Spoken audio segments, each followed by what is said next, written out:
സാർവദേശീയ മനുഷ്യാവകാശ പ്രഖ്യാപനം.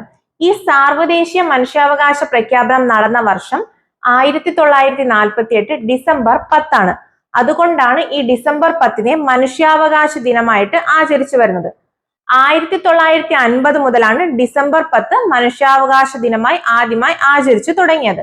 ഇതിന്റെ കരട് തയ്യാറാക്കിയ വ്യക്തിയാണ് എലനോർ റൂസ്വെൽറ്റ്. അതുപോലെ തന്നെ ഇതിന്റെ ശില്പി ആരെന്ന് ചോദിച്ചാൽ അതാണ് ജോൺ പീറ്റർ ഹംഫ്രി. ഈ UDHRന് ഒരു ആമുഖവും 30 ആർട്ടിക്കിൾസുമാണ് ടോട്ടൽ ആയിട്ട് ഉള്ളത്. കൂടാതെ ഏറ്റവും കൂടുതൽ ഭാഷകളിലേക്ക് വിവർത്തനം ചെയ്യപ്പെട്ട രേഖ കൂടിയാണ് ഈ സാർവദേശീയ മനുഷ്യാവകാശ പ്രഖ്യാപനം.